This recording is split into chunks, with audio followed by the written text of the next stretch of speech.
If you want to read better and think more clearly and understand the ideas shaping our world, then this might be for you. You should join the Dr. John Patrick Book Club. It's a private online community where we read great books together and learn how to think, not just what to think. Inside, you're going to have access to Dr. John Patrick as we work through books and ask questions. If you've ever felt like there are books you should be reading or ideas that you want to understand better, but you didn't want to do it alone, this is a good place to start. You can find the link in the show notes or the description below to join. Hello, everyone. Thank you for your visit. Those of you who have written to me, thank you very much.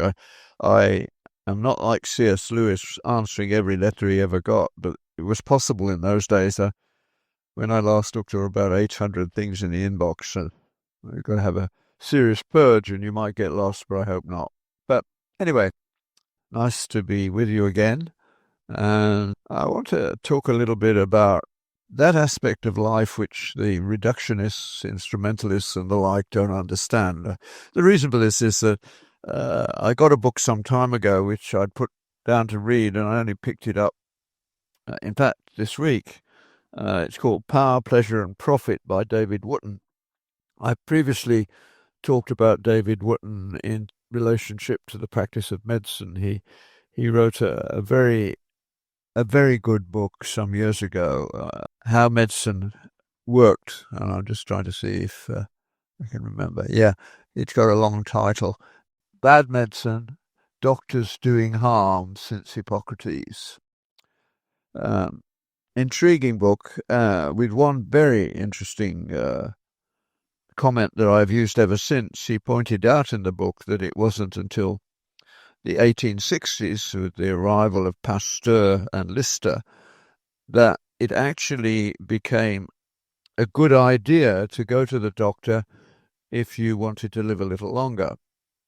Up until that, going to the doctor actually correlated with living a little less rather than a little longer. And I argued, which he doesn't, of course, that the reason for going for the doctor was not to be cured, but to find out what was happening to you. We all know when we're sick, and the important thing is wanting to know what's going to happen. And from Hippocrates onwards, when they started talking to one another, comparing case histories, which doctors always do, they began to develop a craft, if you like, a profession. And what they did know was the natural history of disease to some considerable extent. I mean, they didn't have anything they could do for you other than diet, rest, exercise, all appropriately made into some sort of rigmarole. Whether they did any good or not, we still don't know over those big issues. People ask me, what's a healthy diet? And I say, I don't know. I can tell you the range, and it includes almost everything. People can live to be very old people on diets that would send the modern person into conniptions. But you've got to look at the facts. Geographical pathology tells you that there are people who can get by on virtually nothing, so to speak. So David Wootton didn't deal with that sort of aspect, the great need to know what's wrong with you. And the doctor's main function for many centuries was to provide that information so that people could know, yeah, you better see your estate is in order, you better work out what you're going to, arrangements for your death and for your family's continuance, etc., etc. But in this new book, Power, Pleasure and Profit, he is looking at the world from a instrumentalist point of view. We'll come to what he means by that in a moment. But I'm going to start elsewhere because I want to put into your minds, first of all, a much better way of looking at it. And that's the book of Ecclesiastes. My good friend Edward Tingley on his website, the Abandoned Schoolhouse, has a lovely set of talks on Ecclesiastes. But I'm just going to the last chapter, chapter 12. He says... the end of chapter 11, beginning verse 9, Rejoice, O young man, in your youth, and let your heart cheer you in the days of your youth. Walk in the ways of your heart, and in the sight of your eyes, but know that for all these God will bring you into judgment. Therefore remove sorrow from your heart and put away evil from your flesh, for childhood and youth are vanity, like everything else in his book. And then the final chapter, the one that I hope you already know largely by heart. Remember now your Creator in the days of your youth, before the difficult days come and the years draw near, when you shall say, I have no pleasure in them, while the sun and the light, the moon and the stars are not darkened, and the clouds do not return after rain. In the day when the keepers of the house tremble, and strong men bow down. This is a brilliant description of getting old. When the grinders cease, because they are few, and those that look through the windows grow dim, when the doors are shut in the streets, and the sound of grinding is low, when one rises up at the sound of a bird, and all the daughters of music are brought low. Also they are afraid of height, and of terrors in the way. When the almond tree blossoms, the grasshopper is a burden, and desire fails. For man goes to his eternal home, and the mourners go about the streets. So, remember your Creator before the silver cord is loose, or the golden bowl is broken, or the pitcher shattered at the fountain, or the wheels broken at the well. Then the dust will return to the earth as it was, and the spirit will return to God who gave it.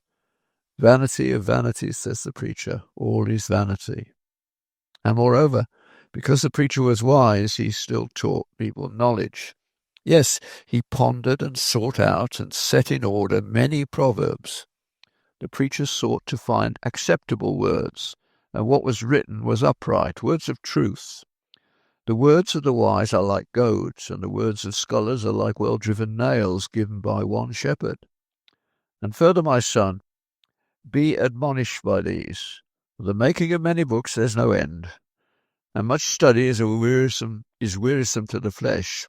Let us hear the conclusion of the whole matter. Fear God, keep his commandments, for this is man's all. For God will bring every work into judgment, including every secret thing, whether good or evil. That's the classic description from the Old Testament of getting old and remembering that it is given unto man once to die, and after that the judgment. Enjoy what comes your way as long as you can. It's wise advice in many respects. Wootton, however, is describing the way our world has changed, and the world would accept that, and much more because of the coming of Christ, of course. Hope was reignited in amazing ways, as the death of the martyrs showed. They clearly saw something that was way beyond anything we could give an account of, and that still goes on. And I think we need very much more to talk about it, even though many academic people would be shy about doing so. But it's important. And hopefully you've all either had the experience yourself, certainly that, and I hope you've seen many others who have had their life turned around. During my reading this week, I'm reading through John at the moment, and I got to Sychar's well, the Samaritan woman. But at the end of the previous chapter, Jesus is on his way to Galilee, and Jews didn't go through Samaria, but he said, at the end of the chapter, John says he needed to go to Samaria, and he went, and you know the story.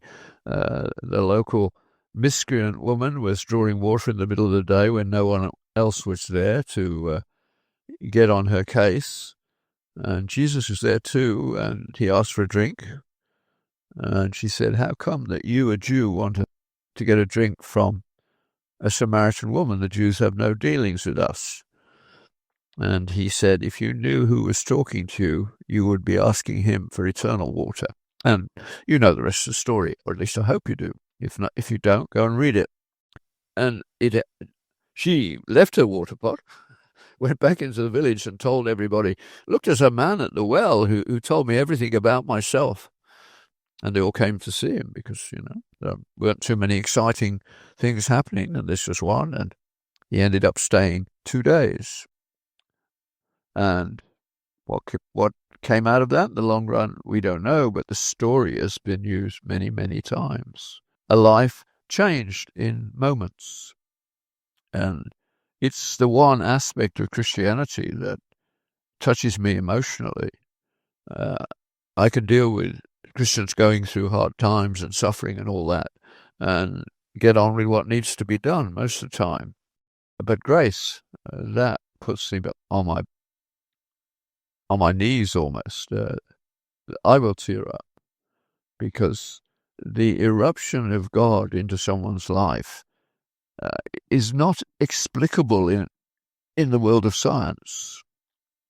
And this is where David Wootton is in trouble. He is trying desperately to avoid those realities.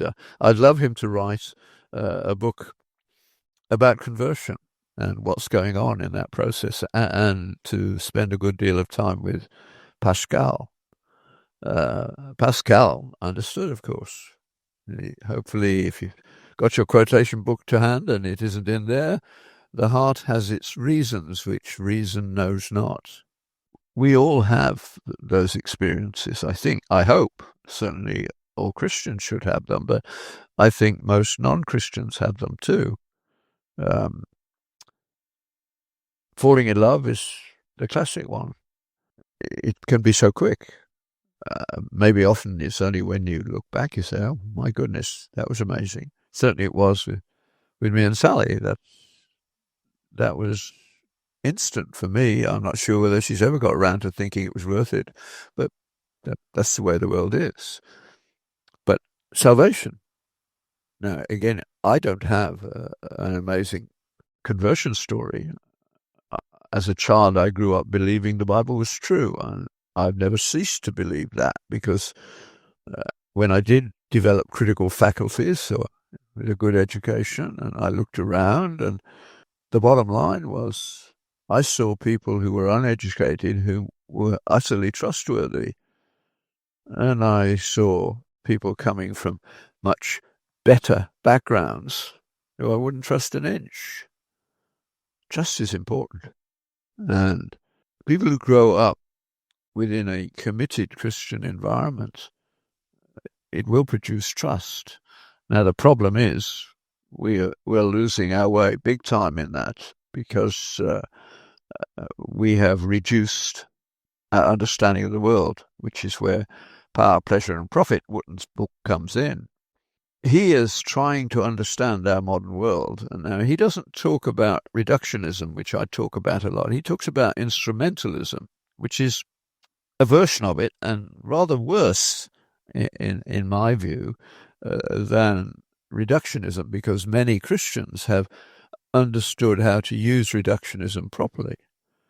But he, in effect, is going to argue in the book that power, pleasure, and profit, and he would add in smaller print utility, are the only things that explain our world.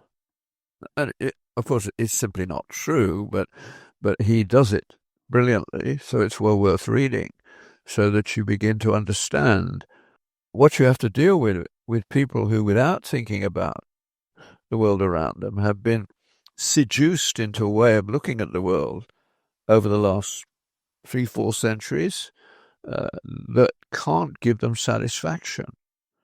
Now, a lot of people who do listen to this podcast are medical, and of course, they see it big time, because I would say 90% of patients coming to a family practitioner on a first visit are coming. They want it to be described as a medical problem, and the liberal elites are willing to call everything a problem if you're in the victim category. But they know deep down that they have made behavioral choices which are wrong. We all know much more than we want to admit. That knowledge is critically important, and it's getting increasingly difficult to talk about it. You can't talk about wisdom to the modern generation because they don't know what it is. They don't use the word. Whereas when I went to high school, every day began with a 20-minute chapel service. So, in effect, I was in the big school, but And sometimes it went on longer if the chief master felt we were in need of some prodding to get our act together. But the Bible was taught. There was scripture in class. It was quoted frequently. It was, if you like, a backdrop. That was appropriate. I mean, the school had a 400-year history, and it went back to Henry VIII's son, Edward, Edward VI, didn't live very long, but during the time he was there, he was very deeply committed to Protestant understanding of the world and conversion. So those schools have persisted because they had a basis. Now, whether they're going to go on or not, I don't know. I don't know what's happening. I've never had the opportunity to go back there. I wouldn't want to walk around the grounds. I'd want to talk to people and see where they're at. But I suspect they're in between the history that the school had and David Wootton's Power, Pleasure and Profit. How do we deal with these things? Well, the first thing is to understand the history. We're very bad at that. We don't read history books anymore. And the ones we do read are often written from the point of view of using history to establish their own set of ideas as being dominant. This is particularly true of all the isms. I wouldn't want any of my children, grandchildren, great-grandchildren to take a course about the isms. The isms need to be deconstructed in every case. Deism is a disaster. The story of Jesus Christ is not deism. It's the story of a person. And throughout history, the people who have come to know him have had an impact on the world. Now, interestingly enough, one of the best places to see this is Africa, where a lot of people have had very personal meetings with Jesus. Tom Wright, in one of his books, begins with a little anecdote about a friend who was giving a series of lectures in Africa, a theologian, talking to African pastors, and he started off academically.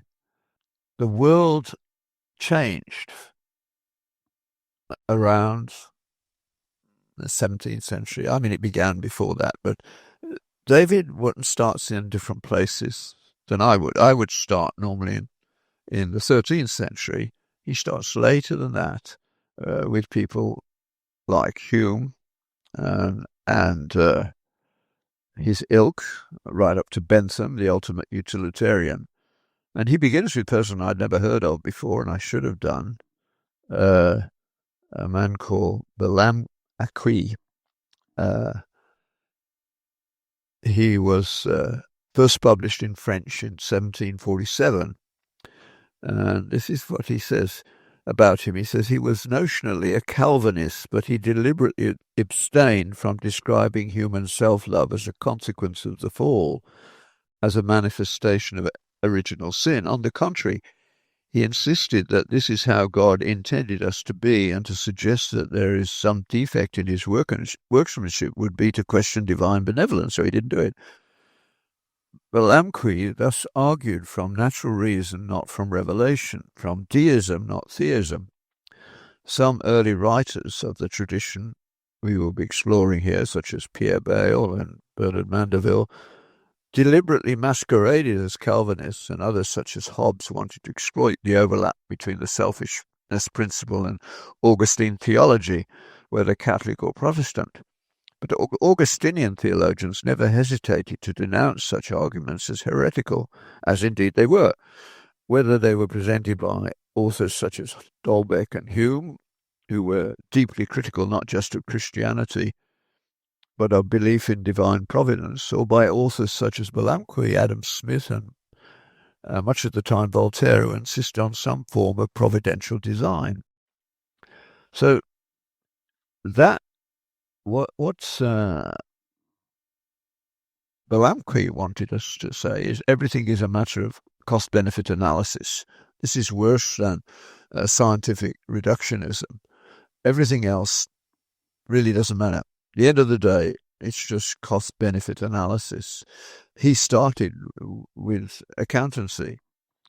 And we certainly see in our politics cost-benefit analysis, plus a thread of really indefensible commitments to victimhood and the like, which they don't actually try to discuss or draw out of their what I would call reductionist or utilitarian approach to the world.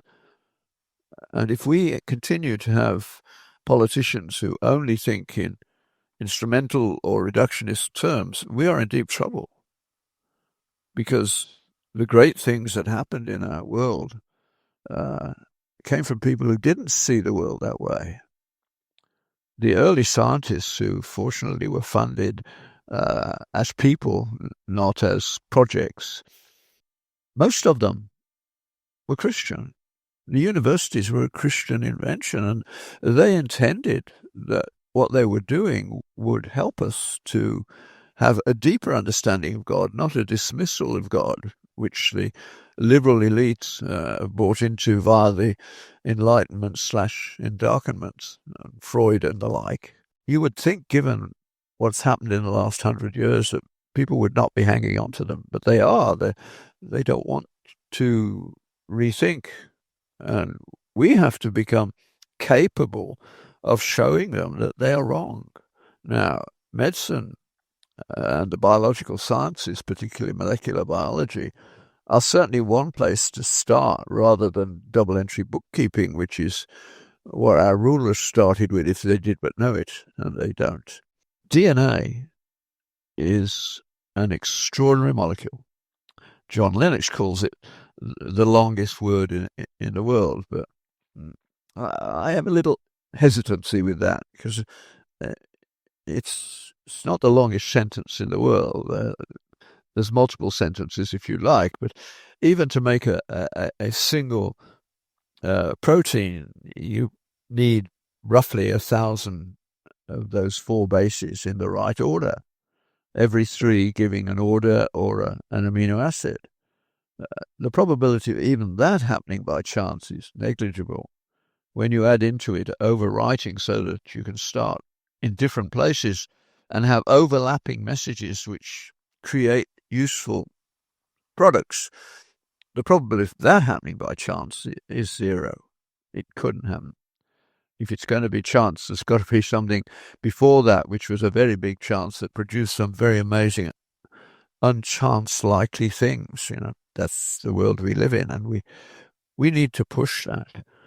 So if you feel totally incapable in this area, you can educate yourself. John Lennox's book, a little book which anybody can read, he writes with the intent that ordinary intelligent people can understand. He doesn't write technically, which is a brilliant gift, but has science buried God, the God's Undertaker? I can't remember the exact title. It doesn't really matter, but John Lennox is everywhere now on the internet. It's astonishing. Every time he sorts something out, he does something which blows my mind. He sits down and writes a little book. He's not writing for academics. There's nothing academics can do about destroying him from an academic point of view, but they don't like the fact that his clarity is amazing.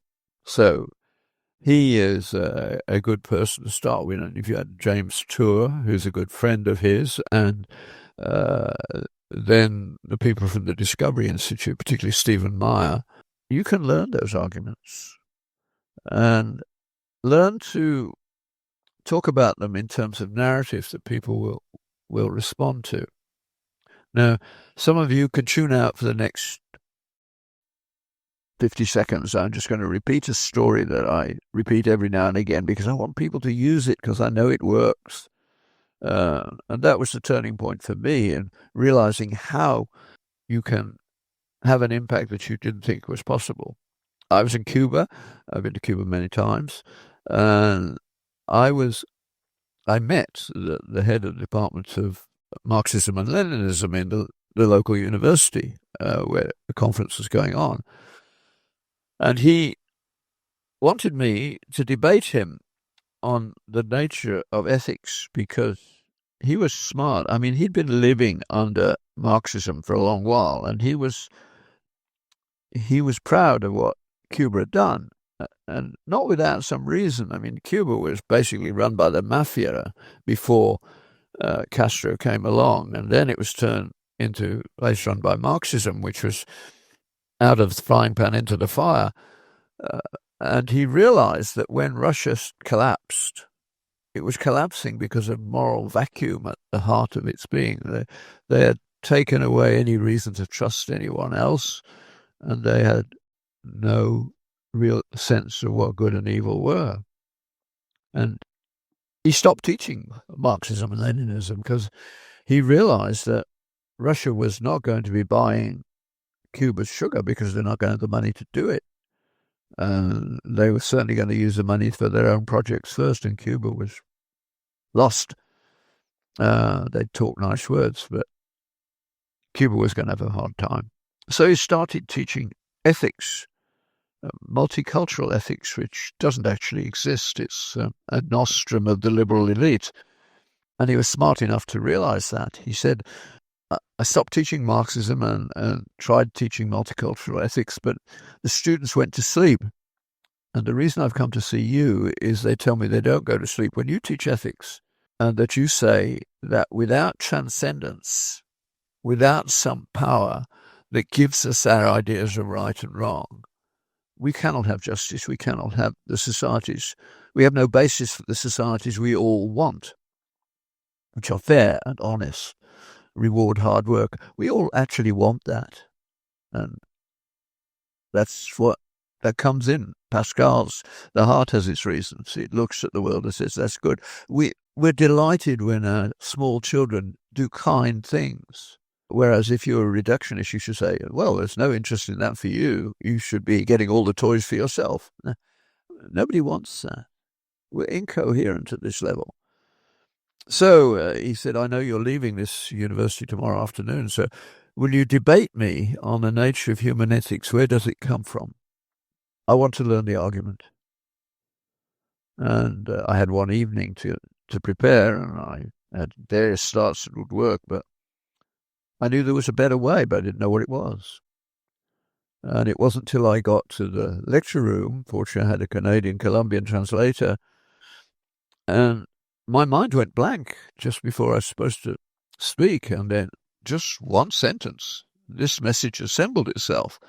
And I said, that's what it is. That's what I'd been looking for the night before.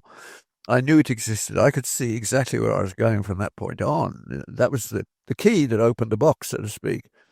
So I said to Hugo, yeah, pay attention, because what I told you about what I was going to say is not going to happen. And all I did, really, was respond to something that had been shown to me. I didn't think it out. It appeared in my mind. And I said to Hugo, write on the blackboard, this message assembled itself. No, Spanish academics, they engage in argument very easily. And so I asked them, if you'd found that on the blackboard when you came in, what would you make of it? And they said, well, it's a sentence, of course, but it's a nonsensical sentence, because we all know that messages require a writer and a receiver. I said, quite right. And then I crossed out the word message and put DNA in its place. I said, but you do believe this sentence, this DNA assembled itself, because that's what Darwin taught you. But don't you see, it's the same sentence. All I've done is obfuscate it by translating message into a biochemical gobbledygook, DNA, except it's not gobbledygook. It's an incredible set of blueprints written in code. And God only needs 4 letters in his alphabet, and he only writes in 3-letter words. And he can describe you and me to a very large degree, not completely. Other inputs have to come as well, but the main one from DNA, which gives you a lot of your identity, is coded in 2 meters of DNA in every cell in your body. Isn't that amazing? And they understood where I was going, and they burst into applause. They understood that that is not comprehensible by some mindless, tiny move by tiny move to get that, an encyclopedia into a meter of DNA. It's unbelievable. And yet lots of people want to believe it happens by chance. Really good minds like David Stowe from Australia, now departed, atheist, superb philosopher, he wouldn't tolerate that. He said, no nonsense like that. You cannot get a moral code from DNA and Darwin. It's impossible. He shows you why. That's the world we live in, but we're trying to avoid it. The same thing is happening in quantum physics and cosmology. The reductionist models are being taken down. And certainly anything that starts from double entry bookkeeping, which was hugely important. I mean, that's what played a major part in the development of the Western world. But it was dependent upon all sorts of moral insights that we had acquired over time. People can rig double entry bookkeeping. Look what the Somalis are doing to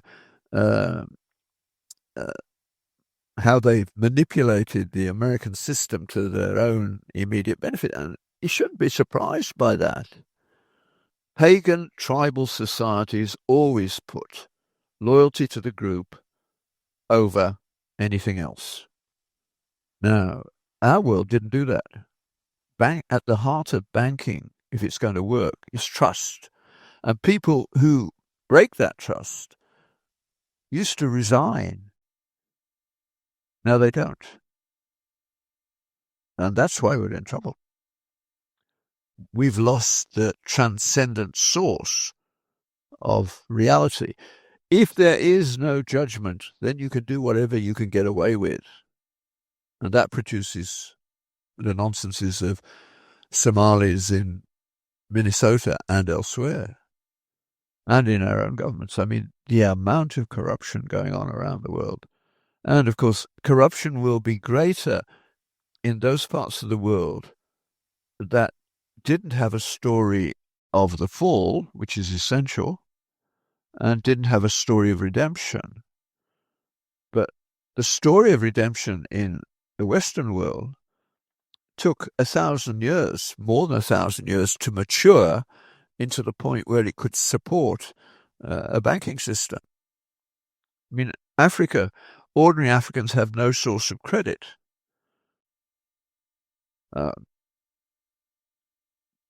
They are proud of the fact that nobody owns the land, but not having a sense of property gives them no security with which the bank could say, okay, I'll lend you that amount of money, and if you fail, I get your land. That's an essential foundation stone. Financial consequence, moral consequence. And we have lost our capacity to do it in the West, and they never got to it in Africa. They need another 100 years or more. I mean, look at South Africa. South Africa was the potentially financial powerhouse to Africa. They exported energy. Eskom was a very efficient company, as good as any in the Western world. Now they're having brownouts. And it's traceable to the fact that they've gone from Judeo-Christian ethics to tribal ethics. I mean, Zuma, when he finally left office, when he was confronted with the fact that he'd used a lot of money from the government to build his own estate, he says that's what chiefs do. He was just being a Zulu chief, and he wasn't ashamed of it. That's what you do. We are in deep trouble if we think that utilitarianism will work. Yeah, it's good to think about consequences in utilitarianism, but you're trying to have something. It really is like sitting on a branch and then sawing it off from the tree, and you sitting on the wrong side of the cut. There are bigger things that have to be in place, and the fear of the Lord is the beginning of wisdom. And way back in Isaiah, I pointed out last week or two, this text having hit me between the eyes when Isaiah in Isaiah 11, when thinking about the coming of the Messiah, said, he will delight in the fear of the Lord. You got that? Delight in the fear of the Lord. Delight in the fact that he knows moral judgment is going to happen and it will be just. That's the whole difference between the Jews and those around them, that they understand moral consequence, whereas Islam is based on loyalty to other Muslims, and everybody else is going to bend the knee to the Muslim and lick their boots. It's very interesting that the decline of Eastern Christianity under Islam is a superb book that gets very little exposure by Battiaor, an amazingly courageous woman, showing why that happened. And of course, it's because they didn't have a system of honest justice. And you can't. If there is no transcendent, powerful source to put its imprimatur on the idea of justice, it's not going to happen. It becomes politically manipulable. I mean, you only have to look at the things that the Clinton and Obama families got away with, and others too. They were particularly egregious in my mind. They got away with it so far. It would be great if there was a judgment for a little bit earlier than eternity, but we may have to wait for that. And in the meantime, when kings do evil in the sight of the Lord, which all Jewish children had to learn was about 10 to 1 on. I mean, one good king for every 10 bad ones. That's why they're good business people. They start from a realistic assessment. The odds are this guy's trying to cheat me. Now can I find out whether he is or not? Yeah, appropriate skepticism. Not going down to putting everything into bookkeeping and saying, well, selfishness is inevitable, but it doesn't need to be too bad. But that's to be blind to their own children. I hope they've had children. Children know that there's good and evil. Not fair is an incredibly powerful statement, and you can work on that for a long while. But that's going to be where I finished today. I was going to go in a lot further, but I'll just leave this as a tailpiece, and I'll put a marker for myself to remind me. I mean, we've had a few minor disasters this week. I don't currently have a functional car, and there's several feet of snow outside, but, that will be sorted out. But suffering on a real degree, in reality, particularly in the suffering of children, is a really big problem. If you go to Dostoevsky's Brothers Karamazov, the chapter before the great Grand Inquisitor, Ivan is basically taking Alyosha apart by questioning him on the horrible things we do to children. And we still do. And you see the current Labour government in Britain refusing to have an investigation of the grooming gangs because they're culturally based. And that's anathema to people who are so committed to multiculturalism, they can't even see when it fails, and therefore it's time to change. Cultures can only be built on what you have in common, not on difference. So suffering can only be explained, in my view, and it's an incredible argument. Every one of us hates seeing a child suffer, to have a short and hard life. But there's no explanation within the confines of this world, unless there is a time when justice comes later on, which biblical Christianity is always taught. Justice is mine. I will judge. Vengeance is mine. There will be an accounting. On a small scale, we can see that we allow our children to do some things that they get hurt with a little bit because they learn that way. Trying to create environments where nothing can happen to a child is stupid. How else are they going to learn? My teenagers went off and did things on their own, as I did as a teenager, and now they've got children of their own, and indeed grandchildren. They recognize how important those experiences were. Yeah, they made some mistakes, they paid the price, but I believe in the fact that the good Lord is looking over what happens to us, and we don't fall prey to happenstance. It does have meaning. So when you're telling someone the child you've got is going to have a very difficult life, it's going to suck all your energy for the next 10, 15, 20 years, and this child will die before you do. That's the message that has to get through over a period of time. How do you talk about that? In fact, the Christian view is the only one that makes sense. And so it does frequently bring people into faith. It's not an accident. It's almost inevitable, because you say, I really don't want this to happen. Where does that idea come from? There can't be a God is the first response. And then said, but if there is no God, the problem is still here, and there's no justice at the end. But there is a possibility of justice. In the Christian story, everything that's happening now will ultimately be understood properly then, and we will be at peace. I hope you can see that argument. I look forward to seeing you next week. Thank you.